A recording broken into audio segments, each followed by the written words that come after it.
O Estadão amarga, após descobrir o óbvio. Os defensores da democracia nunca foram democráticos. Eu sou Marcelo Pontes e este é o Verdade Política, um canal que busca revelar o filme preto e branco da nossa política.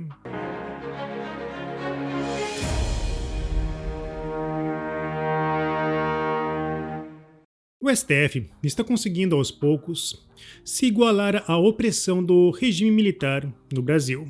O número de vítimas da injustiça praticada por Moraes só vem crescendo. São tantos nomes, alguns já esquecidos, e fica impossível dar a devida cobertura. Alguém ainda se lembra de Sarah Winter, que foi disciplinada no campo educativo de Moraes? Não restou uma fagulha de luta naquela que, um dia, comandou os chamados 300 do Brasil. E se a mesma régua fosse aplicada a outros movimentos de esquerda, não haveria movimentos no Brasil. Bom, você pode alegar que Sarah era uma pessoa radical, pois gritava alto.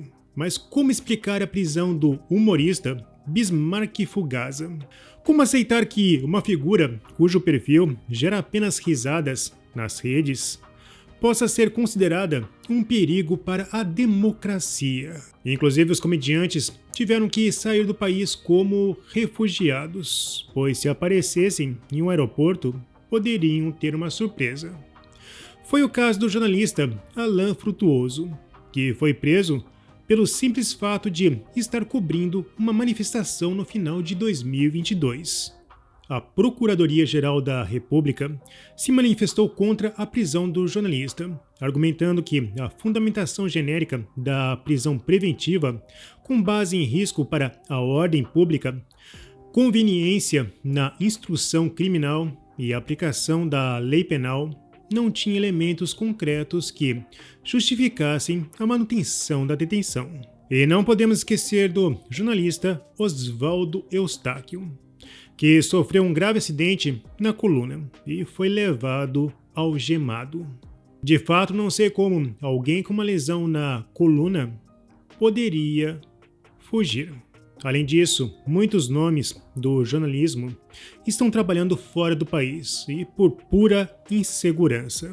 Alguns já foram citados por Alexandre de Moraes, em pelo menos um momento. Alan dos Santos, Paulo Figueiredo, Ana Paula Henkel, Rodrigo Constantino e até, pasmem, Alexandre Garcia. E não podemos esquecer o caso da Jovem Pan, uma emissora tradicional, ameaçada pelas cortes e forçada a afastar vários de seus jornalistas. E como explicaremos às futuras gerações que o maior caso de prisão coletiva envolvendo um comboio de 50 ônibus ocorreu sob o regime de Alexandre de Moraes e com direito até a uma espécie de campo de concentração. Também tivemos quebras de sigilos bancários e telemáticos em uma escala nunca vista antes. E a censura de todos os tipos, inclusive a mais grave de todas, a censura prévia, praticada por um órgão que deveria ser um defensor da liberdade, mas que se tornou um instrumento orwelliano. Mas os pesos políticos do dia 8 de janeiro, com certeza, foram os maiores flagelos da nossa justiça alexandrina. No final de setembro, Bolsonaro visitou a família de Ezequiel de Ferreira, condenado a 17 anos de prisão. No vídeo gravado, Bolsonaro falou em órfãos de pais vivos. E esse tema virou discussão no Senado. Mas não dá para passar, Cajuru, é ver uma pessoa da esquerda dizer que é a favor da democracia. Mas como, rapaz? Primeiro que a esquerda é a favor do partido único, historicamente. Pleonasmo. E agora? Eles estão ao lado ainda. Olha que a dificuldade que teve o Lula para dizer uma palavrinha mais ou menos sobre a eleição da Venezuela, que tinha problemas, mas apoiou a vida inteira. A turma do PT tem a cara de pau de falar que defende a democracia.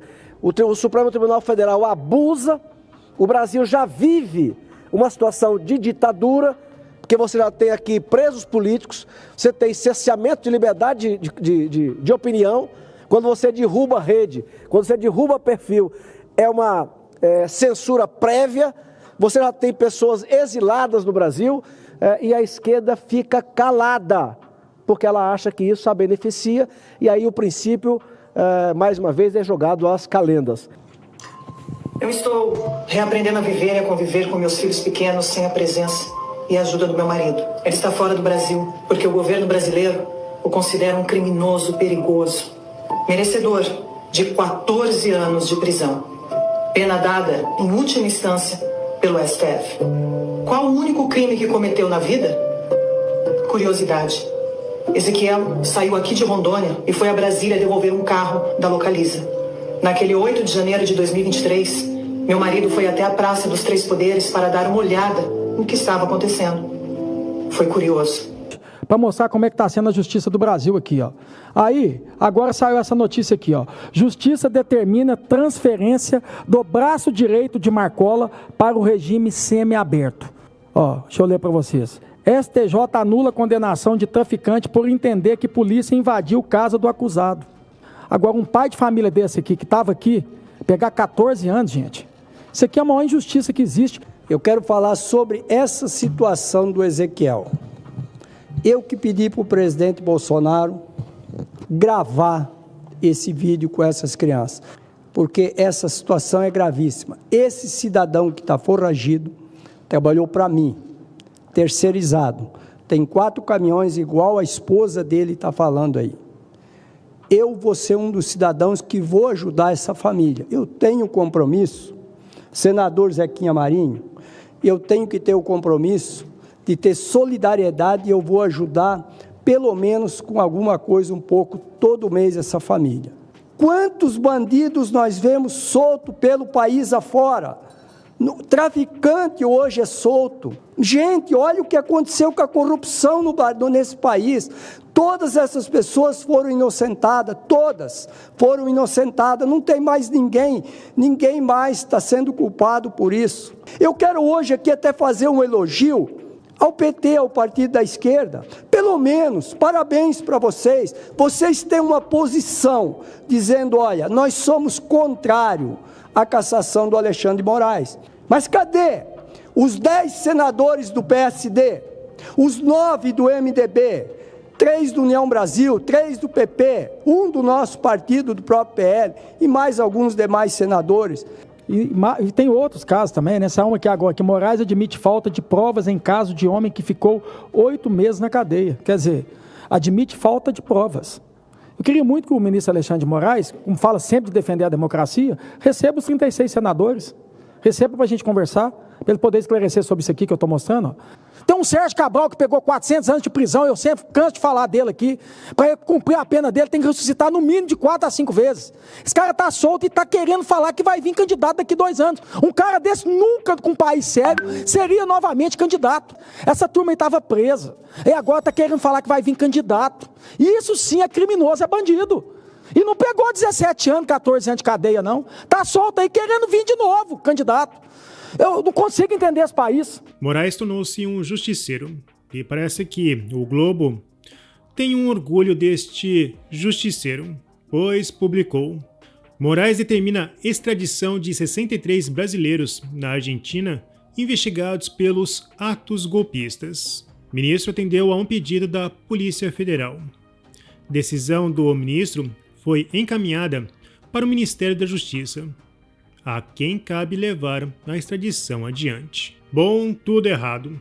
O ministro não tem poder de extraditar, muito menos o Ministério da Justiça. Bom, e já vimos esse caso, quando alegaram que Moraes colocou Alan dos Santos na linha vermelha da Interpol.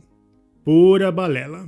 O Itamaraty deve abrir um pedido de extradição mediante acordo de cooperação. Porém, cabe ao governo argentino aceitar ou não a extradição. Os nomes que deram entrada e que receberam asilo político dificilmente serão extraditados no governo de Javier Milei. Mas a mídia não está totalmente alinhada a Alexandre de Moraes. Alguns jornais demoraram a reagir porque no início estavam alinhados contra Bolsonaro. Foi tipo Hezbollah e Hamas, que são rivais. Mas na hora de atacar um inimigo comum, Israel, abandonam as diferenças. Agora, alguns jornais demonstram crescente preocupação. Afinal, o Godzilla, criado no quintal, está tentando regular até as gotas de seus aspartames. O Estadão publicou: editorial. Está difícil defender o Supremo. Já não há mais ameaça que justifique a excepcionalidade hermenêutica e moral que alguns dos ministros do STF parecem reivindicar, pairando acima do bem e do mal. Bom, quem assistiu à CPI das fake news sabe que de fato nunca houve uma autêntica ameaça.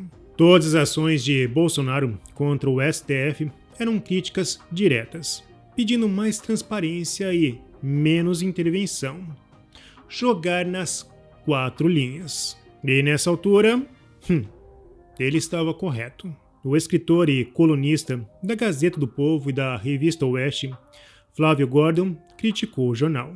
Mas quando o parlamento busca mecanismos institucionais para frear esse poder anômalo e reequilibrar as forças da República, vocês mesmos do Estadão chamam de vingança e ataque ao STF. Vocês não têm vergonha? Não se cansam de chafurdar nessa pusilanimidade? Ninguém pode negar que já rompemos com a democracia. Mas será que há um retorno? Será que poderemos contar aos nossos netos como vencemos a tirania?